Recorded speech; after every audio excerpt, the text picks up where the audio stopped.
Estamos aqui mais uma quarta-feira no altar, no templo da Igreja Batista Nova Esperança, no bairro da Penha, comunidade da Vila Cruzeiro, no Rio de Janeiro, para falarmos hoje sobre como destruir fortalezas. E o texto principal que nós iremos meditar nesta noite é a segunda carta do apóstolo Paulo aos Coríntios, capítulo 10, versículo 4. Vamos ler? Porque as armas da nossa milícia não são carnais, e sim poderosas em Deus para destruir fortalezas, anulando todas as coisas contrárias. Porque as armas das nossas milícias não são carnais, mas sim poderosas em Deus para destruir fortalezas. Vamos olhar para a palavra milícia. O que representa a palavra milícia? Nos dicionários da língua portuguesa, milícia é um grupo de paramilitares ou militares ou pessoas sem nenhuma experiência militar que se reúne fora as estruturas oficiais do governo que comanda aquela nação ou mundo e trabalham de forma paralela para restaurar ou possuir a ordem ou manter a ordem de alguma coisa que se encontra em descontrole, em desordem. Isso é mais ou menos o que os dicionários convencionais trazem para a gente sobre milícias. O que representa isso? Mas se a gente for olhar agora para o texto que está sendo aqui mencionado, é uma carta do apóstolo Paulo à igreja de Coríntios, a gente vai perceber aqui que existem alguns elementos que vai chamar a atenção, e nós vamos olhar para ele e vamos ver como nós podemos tirar hoje para nossas vidas como elementos fundamentais para destruirmos as fortalezas do diabo. Paulo ele começa a falar o seguinte: vocês são milícias. Vocês são um grupo que está sendo criado dentro de um sistema que é regido por esse mundo que vocês estão vivendo. Entenderam aqui o motivo pelo qual a palavra milícia entra? Não está querendo dizer que você é um fora da lei, que você é uma pessoa que anda paralelo às leis dos homens, não é isso. O texto está querendo trazer para a gente aqui uma ideia de que nós somos um exército que está operando no mundo, onde existe um exército que opera todo mundo. Aqui ele está querendo dizer que o mundo jaz no maligno, que existe um império das trevas, existe toda uma estrutura de domínio nessa terra, o mundo jaz no maligno, mas nós estamos sendo levantados dentro desse mundo para formar um exército e esse exército tomar posse, tomar controle do mundo que está em desordem. É mais ou menos isso para que você possa entender por que a palavra milícia dentro de um texto desse. A palavra milícia, no nosso contexto, ela ficou um pouquinho desgastada devido a algumas coisas que não convém falarmos, mas quando a gente ouve falar em milícia, dá um pouquinho de interferência no nosso entendimento e a gente pode travar aí e não compreender o que realmente as Escrituras estão tentando passar para a gente de informações. Então, a gente vai olhar aqui e vai ver. Paulo também ele está falando dentro de um contexto, o contexto lá de Coríntios, ele está dizendo para uma igreja, estava orientando os seus líderes, porque estavam tentando, de alguma forma, detonar o ministério do apóstolo Paulo, através da veracidade, através da legalidade dada por Deus sobre o seu apostolado. Ou seja, estavam tentando boicotar o apóstolo Paulo, estavam tentando tirar a autoridade da sua liderança junto àquela igreja. Então a gente percebe que existiam vários agentes externos que estavam ali conspirando, e por trás disso tudo existiam projetos satânicos, projetos do próprio Satanás, para tentar acabar com o projeto de Deus na vida do apóstolo Paulo, de pregar a palavra e expandir o seu reino pelos povos, pelas nações. Então a gente percebe que Satanás ele sempre vai trabalhar em cima de detalhes, ele trabalha em cima de conceitos básicos, ele trabalha em cima de sentimentos, ele trabalha em cima da política, ele trabalha em cima da liderança, da autoridade, ele trabalha em cima das próprias legalidades, que são dadas. Quando eu digo legalidade, são coisas legais que são dadas. Por exemplo, você tem a autoridade de ser um músico na igreja, você recebeu essa autoridade da sua liderança. Você recebeu também da sua liderança a autorização para você aconselhar, para você visitar, para você pregar. Então, o diabo ele tenta trabalhar em cima das autoridades. E ele estava trabalhando também ali na vida do apóstolo Paulo, tentando de todas as formas enfraquecer o ministério daquele homem de Deus, colocando em xeque o seu apostolado, ou seja, a real validade do chamado do próprio Cristo através da vida desse homem para ser um dos seus apóstolos. Então a gente vai olhar que o diabo, ele tenta formar as suas fortalezas, a sua resistência dentro do próprio arraial de Deus. E é isso que a gente precisa ficar atento agora, tá? Quando a gente fala sobre isso, a gente precisa entender que o diabo ele também age dentro das igrejas, ele age também dentro da vida dos crentes, daqueles que servem a Cristo, e ele trabalha de todas as formas para tentar minar e enfraquecer os projetos de Deus. A partir dessa palavra, queridos, eu quero compartilhar com vocês sobre algumas dessas fortalezas que eu visualizo, né, dentro do ministério, através do ministério e por intermédio do ministério também, quando nós realizamos a obra do Senhor. E aí eu vou destacar aqui algumas dessas fortalezas que podem, de alguma forma, atrapalhar a realização da obra de Deus na vida da igreja. E aí, queridos, quais são essas fortalezas? Vamos separar alguma aqui. Dedicação à verdade. Nós brincamos aí, falamos, né, que o diabo ele é o pai da mentira, então tudo que é oposição à verdade vem do diabo. Quais são as fortalezas que Satanás hoje ele tenta levantar no meio do povo de Deus?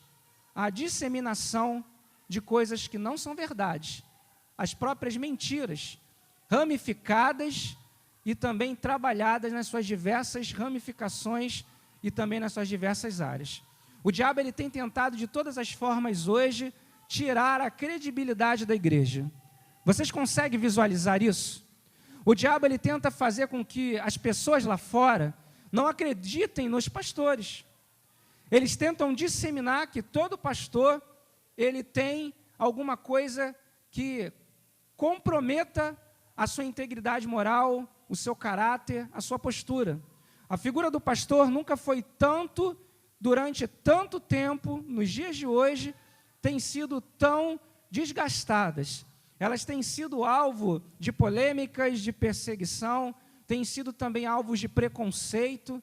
Existe um grande movimento, né, para tentar tirar essa credibilidade. Infelizmente, muitas desses efeitos são causados por nós mesmos, pastores, né, quando não vigiamos, não oramos, não buscamos padrões morais, éticos, saudáveis.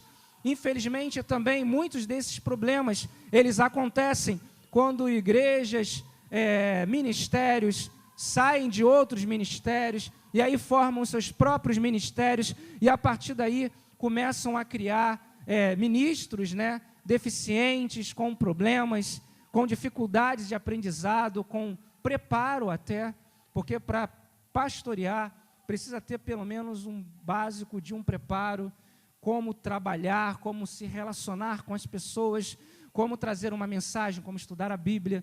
Então, infelizmente, muitos desses problemas, né, dessas ações, e nós falamos no começo que o diabo ele tenta usar, através de nós mesmos, da própria igreja, tenta criar as suas fortalezas nos nossos erros. Então, infelizmente, isso também, boa parte, são culpa de nós mesmos, os pastores, porque não estamos, em alguns momentos, muitos não estão preparados e esses valores, esses padrões morais e éticos não são dados tanta atenção. Então, a verdade, queridos, é algo muito importante. A palavra de Deus, ela traz como aquele que é o Pai da verdade, o nosso Jesus, nosso Senhor Jesus Cristo. Ele mesmo falou que Ele é o caminho, a verdade e a vida. Então, todos os padrões de excelência vêm de Jesus. Quando a igreja, quando você não busca esses padrões de excelências, você não consegue viver uma vida na verdade. Amém? E também a gente pode até brincar aqui, você não consegue viver também uma vida de verdade. você vive uma vida de fantasias, você vive uma vida na mentira. Então, olhando para esses padrões bíblicos e como destruir fortalezas, é a gente dedicar uma vida à verdade. Agora reflita, como tem sido a sua vida? Você poderia dizer hoje que a sua vida é uma vida de verdade? Ou você é uma grande farsa? Queridos, quantas pessoas dentro das igrejas são farsas? São verdadeiros atores e atrizes. Pessoas que conseguem viver uma grande ilusão. No meio da igreja, são perfeitos. São pessoas impecáveis. Mas como uma novela, como um filme, representam muito bem e nem sempre expressam aquilo que verdadeiramente as pessoas são, também na igreja tem acontecido. Muitas pessoas têm nos procurado e têm falado absurdos, não estou dizendo daqui, né? No ministério pastoral a gente vive fora da igreja também, o pastorado. Pessoas de outras igrejas e denominações têm chegado para mim, têm conversado comigo e têm falado, sabe, coisas absurdas dos seus líderes, dos seus irmãos, coisas que não competem, não deveriam ser realidade na vida dessas pessoas, mas infelizmente estão sendo já coisas já comum no meio delas. E a gente precisa ficar atento em relação a isso. Uma outra coisa que eu vejo como fortalezas que a gente pode destruir de Satanás, além de viver na verdade e ter uma vida de verdade, uma vida verdadeira na presença de Deus, me chamou muita atenção na própria história da igreja de Corinto, algo que estavam precisando ter, uma vida de retidão em todas as áreas. E aí a gente pode simplificar, né, essa frase como uma vida transparente. Precisamos ter uma vida transparente. Uma vez, eu trabalhava numa empresa e uma pessoa que trabalhava junto comigo na empresa, a gente dividia as tarefas e eu lembro que ela foi demitida. E a primeira coisa que ela fez, quando ela soube que ela ia ser demitida no final do dia, ela pegou todos os documentos que ela tinha no arquivo, ela pegou todas as pastas que tinha no computador, ela começou a deletar tudo do computador e começou a pegar todos esses documentos que ela tinha nas suas pastas físicas e também nas suas virtuais, no computador e também no escritório, começou a pegar tudo isso, guardar num saco, e eu olhei assim, por que você está fazendo isso? Não, eu não quero ter problemas, eu quero jogar isso aqui tudo fora, vou deixar tudo preparado, prontinho, não é nada da empresa, coisas pessoais. E aí eu comecei a refletir, pensei, poxa, por que essa pessoa fez isso? Será que ela não foi transparente durante todo o período que ela trabalhou? Existem pessoas também que têm as suas caixas pretas. Será que hoje, se você sair do seu emprego, as pessoas que ocuparem o seu lugar, elas irão elogiar você e falar, poxa, você foi uma pessoa excepcional. Aquele funcionário que saiu, ele era um homem íntegro. Aquela mulher era uma mulher íntegra. Ou será que quando você sair do teu trabalho, ou se você saísse do teu trabalho, as pessoas que ocupassem o seu lugar, ou pessoas que possivelmente viveram momentos e tiveram relacionamentos comerciais, profissionais, e até mesmo pessoais com vocês, com certeza essas pessoas, elas poderiam falar várias coisas de você, mas será que essas pessoas poderiam dizer coisas boas sobre sua vida? Quando a gente fala sobre vida transparente, é você deixar um legado, deixar uma história, é você deixar uma boa impressão. Queridos, o diabo ele tem usado as más impressões que nós estamos deixando, os rastros que nós estamos deixando contra a própria igreja de Cristo. O diabo está deixando essas coisas que estão conspirando contra o próprio reino de Deus, seja dentro da igreja, seja no ministério, numa liderança. Eu não estou dizendo que isso aconteça aqui ou em outras igrejas, mas usando de uma forma ilustrativa, se, por exemplo, o rapaz toca lá na guitarra, hoje em dia, com os problemas que nós temos visto dentro das igrejas, as crises que as pessoas estão vivendo de identidade, a falta de caráter, de moral, a falta de ética cristã, é capaz do cara chegar e boicotar, sabotar os instrumentos para que o próximo que tocar não consiga tocar tão afinado quanto ele. Uma pessoa gesticulou aí, com certeza já deve ter visto isso em uma outra situação, mas não é aqui. Mas, infelizmente, isso acontece. Porque quando falta caráter cristão, quando falta essa postura, quando falta transparência, nós somos fraudulentos, nós somos infiéis, nós somos sem caráter. Nós costumamos entender isso, melhor dizendo, ver isso, de uma forma secularizada. Mas isso acontece dentro da eclésia, da igreja, da estrutura eclesiástica. Acontece isso no ambiente de trabalho, das pessoas que nos conhecem. Então, uma das formas de estarmos destruindo as fortalezas do diabo é não deixando rastros.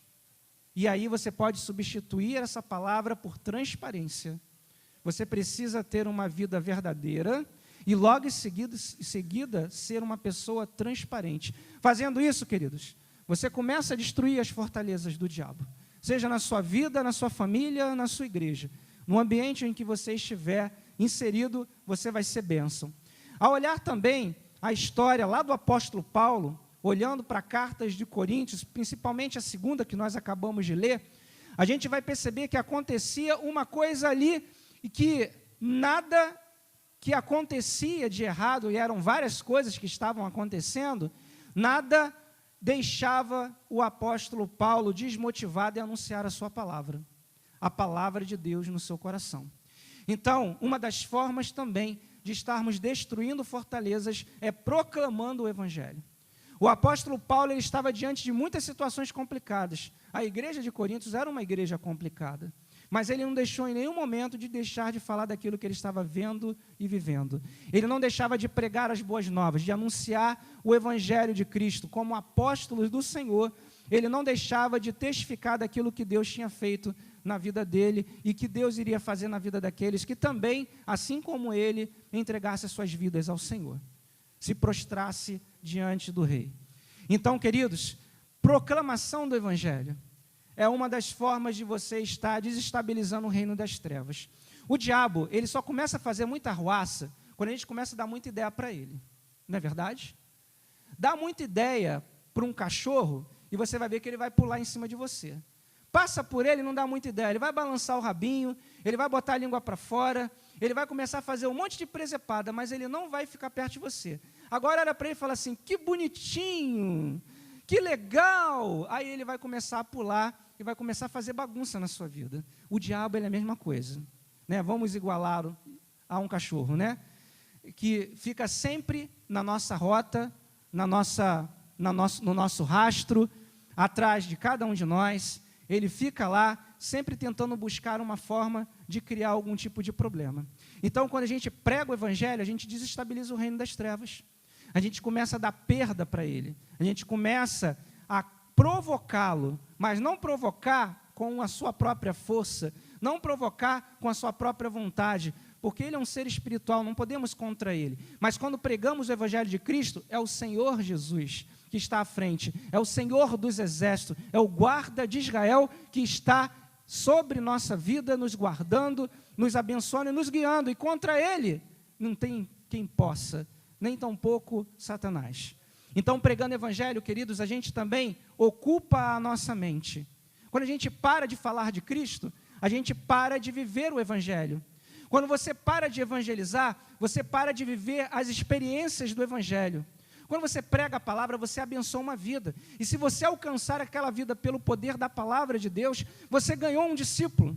Quando você ganha um discípulo, você vai precisar estudar para você se esforçar, para você ter alimento para dar para o teu discípulo. Consequentemente, você vai estar vigiando e orando, porque você vai precisar ensinar aquele discípulo a orar, você vai precisar ensinar aquele discípulo a estudar a Bíblia, e você vai começar a ser exemplo para ele, e aí você vai se esforçar para você ser uma pessoa íntegra, uma pessoa reta, uma pessoa fiel a Deus, porque existe uma pessoa que depende de você. Amém? É muito parecido quando nós somos solteiros. Quando nós somos solteiros, a gente não tem compromisso, salvo algumas exceções, mas a gente praticamente não tem compromisso. Quando nós casamos, nós temos um compromisso com uma pessoa. Quando nós temos filho, aí o compromisso fica muito mais profundo. Porque você tem a responsabilidade de formar uma pessoa, de criar naquela pessoa um comportamento, pelo menos, básico, né? Formar nela, na verdade, atitudes, comportamentos básicos para que ela possa, lá no futuro, ser uma pessoa do bem, ser uma pessoa feliz, uma pessoa bem resolvida, uma pessoa saudável. Porque se você não cuida agora, você vai ter uma pessoa problemática no futuro. Tudo você precisa cuidar, para que você possa lá na frente, ver os resultados. Quando a gente fala sobre destruir fortalezas, queridos, muitas pessoas não acreditam, ou talvez não queira ter trabalho para realizar esse processo, que parece ser, e é sim, um processo difícil, algumas das vezes longo, demorado, não é imediato, não é nada instantâneo, é um processo. E aí, viver uma vida na verdade vai requerer da gente muita coisa, dentre elas até perdas, algumas até monetárias. Quando a gente fala sobre uma vida de transparência, é ser sempre sincero. E hoje o mundo olha o sincero como um bicho de outro mundo. O ser sincero demais, em alguns momentos, é representação de idiotice, né? O cara é um tolo, aquela mulher é uma tola, é burro. Para que ser tão transparente assim? Vamos esconder algumas coisas, vamos tentar manter um padrão. Infelizmente o mundo fala sobre isso. Pregar o evangelho, para quê? Pregar o evangelho, ser taxado de fanático, legalista. Ah, não, eu gosto daquele irmão lá, porque aquele irmão trabalha aqui, a gente nem sabe que ele é crente. Ele é um crente, gente boa, pô, eu gosto da beça dele. Não, aquela lá eu não gosto, fica perturbando, toda hora fala, fica falando que eu estou errado, que eu preciso me consertar. Então, infelizmente também, o processo de evangelização, de proclamação da palavra, tem sido algo que tem incomodado. E muita gente não pode, não acha que deve fazer. E a gente começa a olhar que as fortalezas de Satanás, elas são alicerçadas em cima dessas faltas de ações.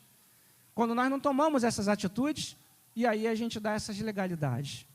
Quando a gente olha lá para a igreja de Coríntios, Paulo começa a falar muito para eles sobre alguns elementos importantes. Se você for ver a primeira carta de Paulo aos Coríntios, ele fala muito sobre amor, fala muito sobre posicionamento, fala muito sobre relacionamentos. Quando você começa a olhar a segunda carta de Paulo, você vê recheadas de atos de fé. Então, uma das formas da gente também desestabilizar o reino das trevas e derrubar fortalezas é alimentarmos a nossa fé. Como que a palavra de Deus fala, como a gente pode alimentar a nossa fé? A Bíblia fala que a fé vem pelo ouvir. Ouvir o quê? A palavra de Deus. Tem gente que não gosta. Cara, tem gente que gosta de ouvir um bom louvor. Mas quando acaba o louvor, se está num radinho, desliga logo. Não quero ouvir aquele pastor, aquele irmão, aquela irmã pregar. Só que a fé é alimentada através da ministração da palavra. E o diabo, ele tenta de todas as formas atrapalhar. Você pode perceber que em todas as igrejas, isso é geral, fora das igrejas também, quando você vê alguém subir à tribuna e trazer uma palavra, as pessoas começam a se incomodar no banco. As pessoas querem logo ir embora, começam a olhar para o relógio. Então é o momento mais difícil, é o momento mais problemático. Porque o diabo, ele está tentando deixar as pessoas surdas. Você não pode ouvir a palavra. Porque quando você conhece a verdade vai te libertar. E ele não quer ninguém liberto, mas ele quer todo mundo escravo, todo mundo cativo dos seus caprichos. Satanás, ele trabalha em cima disso. Tem muitos crentes que não gostam de ler a palavra, não gostam de ouvir a palavra, gostam de receber coisas prontas. Só que não é dessa forma que funciona.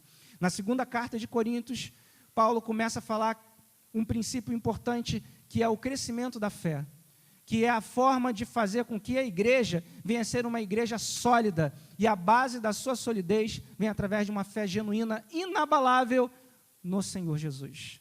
E era isso que o diabo estava querendo fazer, o contrário, era descredibilizar a autoridade dele como líder, automaticamente trazer outros líderes, pseudo-líderes, homens e mulheres que não foram levantados pelo Deus Todo-Poderoso, que não receberam do Senhor a missão, e trazer outros falsos ensinamentos, ao ponto da fé ser, com o passar do tempo, eu falei, algo que vem a médio e longo prazo, é um processo, e ali eles estavam tentando neutralizar o processo do crescimento do povo.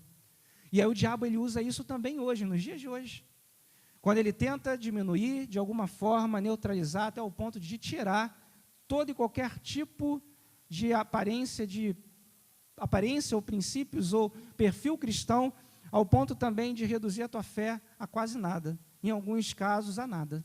Então, quando a gente olha para isso, a gente percebe que o diabo, ele tem fortalezas, e essas fortalezas são baseadas na mentira, baseada na falta de transparência, baseada numa vida improdutiva sem a pregação do Evangelho e baseada numa vida materialista, numa vida alicerçada apenas no meu eu, nas minhas próprias condições, no meu próprio potencial. É como se cada um de nós fôssemos um Deus que comandasse a nossa própria vida.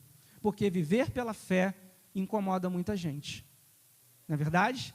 E é isso que ele nos ensina, a viver pela fé. Sempre, na palavra de Deus, ele sempre desafia o homem, a mulher, a viver pela fé. E o diabo, ele quer, de todas as formas, nos fazer a viver uma vida ao oposto desse princípio que ele deixou. E Paulo ensinava lá a igreja de Coríntios. Eu falei, trouxe também, dentro dessa colocação do ministério do apóstolo Paulo lá na igreja de Coríntios, ele também pregava o quê? Uma das formas de você neutralizar, destruir fortalezas é o quê? Amor. Ainda que eu falasse a língua dos homens e dos anjos e não tivesse amor, isso me adiantaria alguma coisa? O amor tudo sofre, tudo crê, tudo espera, tudo suporta. Queridos, o amor é o motivo pelo qual eu estou aqui. É o motivo pelo qual você está sentado aqui do lado do seu irmão. Porque tem hora, querido, que a gente tem que suportar. A gente tem que amar e tem que suportar. Tem hora que você precisaria sair para não sofrer. Mas a palavra de Deus diz que o amor verdadeiro, ele tudo suporta. Né? Ele suporta todos os graus de perseguição, todos os graus de decepção. O amor, ele jamais vai acabar. Esse amor, ele representa a própria vontade de Deus para a humanidade. E quando a gente fala sobre destruir fortaleza, o diabo quer tirar o amor. O diabo, ele quer fazer pai se levantar contra filho, filho se levantar contra pai.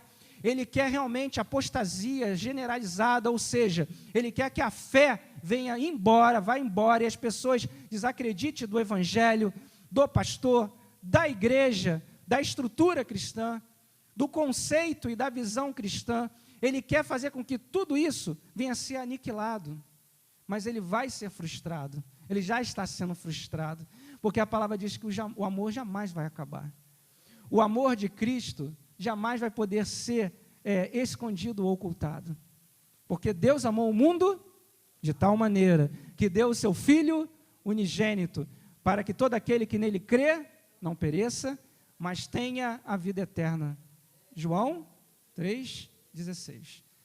Nunca poderá ser excluído da Bíblia esse versículo. Nunca poderá ser retirado esse direito de cada ser humano, de cada imagem e semelhança de Deus, de cada homem, de cada mulher, o direito de receber Jesus. O diabo, ele pode tentar de todas as formas, proibir, impedir, ele pode até tentar esconder ou ocultar, mas ele nunca vai poder tirar esse grande privilégio que a humanidade tem de redenção. Isso daí só veio através de Jesus, e ele não pode tirar. Por isso ele já é derrotado. E aí a gente vai entrar dentro do outro princípio, certeza da salvação. Lá na igreja de Coríntios o povo tinha muitas dúvidas. Dentre elas, se você for perceber através de algumas investigaçõezinhas, né, através de alguns estudos, você vai perceber que as cartas, elas eram recheadas de palavras. Olha, eu sou o Deus Todo-Poderoso, eu te sustento, você não pode deixar, somos embaixadores por Cristo. Tudo que a Bíblia fala nessas duas cartas, lá em 1 e 2 Coríntios, a palavra de Deus está sempre mostrando para o povo que existe um Salvador. E aquele que recebe esse Salvador pode ter a certeza que já está salvo, porque isso é um dom de Deus, isso não vem do homem, é a graça manifestada de Cristo na igreja. Mas Satanás, ele tem tentado tirar isso de nós. Ele não consegue tirar o ato de Jesus, ele não consegue anular, melhor dizendo, o ato de Jesus na cruz, mas ele consegue sim tirar do nosso coração essa certeza. E é isso que tem fortalecido as fortalezas de Satanás em nosso meio. Você tem certeza da sua salvação?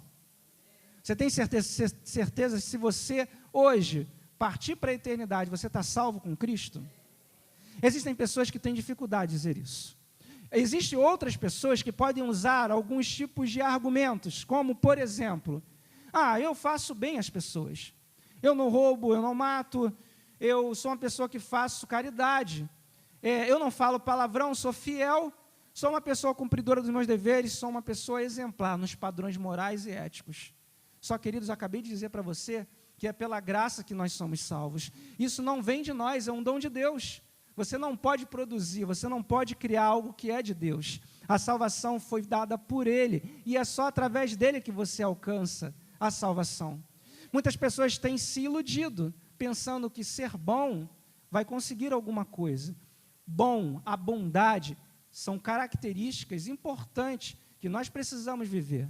Eu não estou indo contra, você tem que ser sim fiel, você tem que ser sim uma pessoa caridosa, você precisa buscar amor ao próximo, mas somente isso não faz a diferença. Tem até um ditado secular que diz no inferno, bem intencionados, né, o inferno está cheio, né? De boas intenções o inferno está cheio. E é algo mesmo que você pode olhar como uma boa verdade. Se a gente pudesse, infelizmente, ter acesso a informações lá do outro lado, você ia poder perceber que existem muitas pessoas, poxa, aquela pessoa foi para lá, caramba, um grande estadista, ou seja, um grande homem da história, que fez tantas coisas boas, benfeitorias, que até hoje nós desfrutamos. Poxa, Deus, ele é tão ingrato, esse homem foi para o inferno, essa mulher foi tão caridosa, foi tão boa, ajudou tanto as pessoas, essa pessoa é uma santa, e ela foi para o inferno. Queridos, infelizmente isso é uma coisa que não vale a pena. Ser apenas bom, caridoso, ser uma pessoa do bem, você precisa ser algo mais. Você precisa ter na sua vida o dom de Deus. E o dom de Deus é a sua graça, é o seu amor. E esse amor só vem de Cristo. Então é algo assim que chama muita atenção. E Paulo falava sobre isso, certeza da sua salvação. E se a gente for olhar aqui para terminar, a gente vai perceber que o sétimo fundamento que a gente precisa criar para a gente desestabilizar essas fortalezas do inimigo na nossa vida, na nossa família, na nossa igreja, na nossa existência, é uma oração perseverante. O que a palavra de Deus fala para a gente? Orai uma vez ao dia? Orai 2 vezes ao dia? Orai sem cessar. O que é uma oração sem cessar? É uma oração que nunca vai terminar, correto? Mas como que isso funciona? Eu vou fechar meus olhos aqui e vou ficar aqui até morrer? Não. Aí que a gente entende mal o que é oração. Oração é um diálogo íntimo com Deus. É o diálogo íntimo com o seu Deus, com o Deus Todo-Poderoso, Criador dos céus e da terra. É você ter uma vida diária de comunhão com Deus. Oração perseverante. O crente que quer viver uma vida na presença de Deus e não permite que as fortalezas do diabo sejam reestabelecidas. Por que, pastor, reestabelecida? Porque ela pode ser, sim, reestabelecida. A palavra de Deus diz: se o Senhor limpa a casa e essa casa fica vazia, o que acontece depois? Volta 7 vezes pior.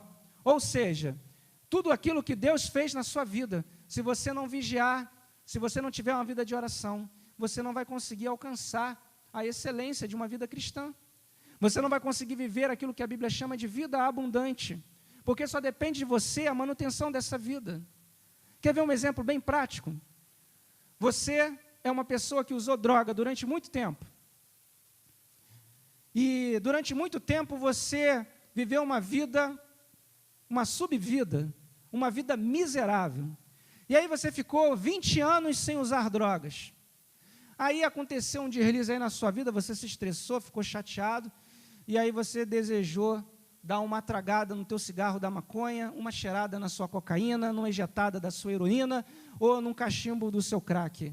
Faça isso. Se você quer se destruir, faça isso. Você vai ficar tão louco, tão doidão, você vai ficar tão alucinado, que você vai correr atrás do prejuízo de 20 anos de abstinência.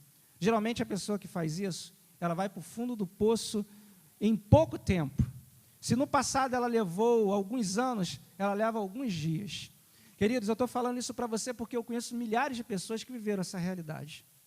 Que por uma questão de ética a gente não vai falar aqui nomes. Mas tive no Ministério Pastoral, na minha sala, milhares de pessoas que viveram essa realidade. Há pouco tempo atrás, um ator muito conhecido, que eu não me lembro o nome, um ator que ganhou Oscar ator que fez vários filmes em Hollywood. O cara estava aproximadamente esse tempo sem usar drogas, e aí, poxa, o cara era um exemplo de motivação, um exemplo de superação.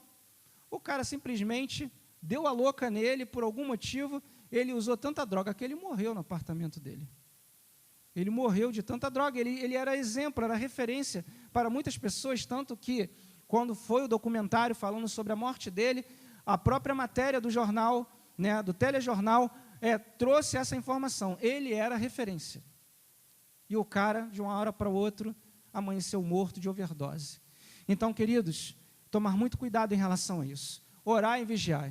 A palavra de Deus fala que o diabo ele está como um leão ao nosso derredor, querendo tragar aquele que dê mole para ele, aquele que dá espaço para ele atuar.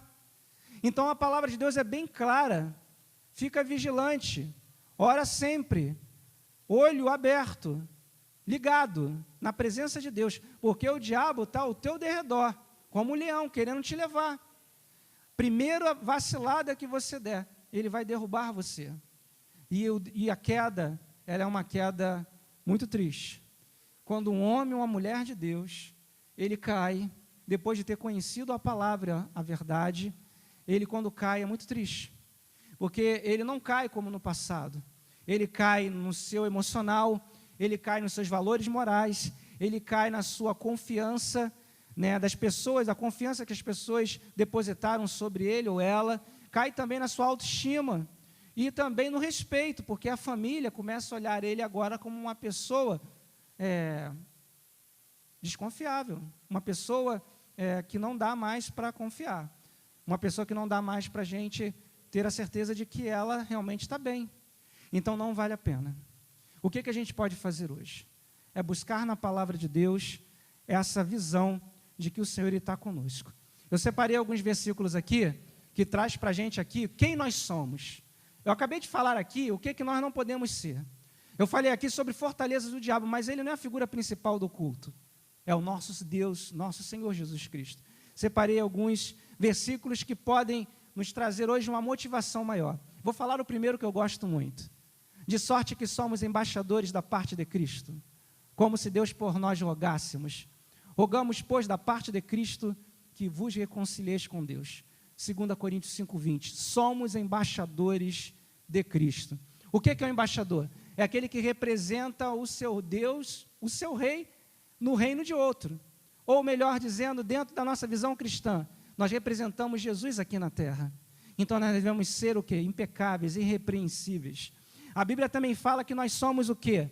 Templo do Espírito Santo. 1 Coríntios capítulo 3, versículo 16.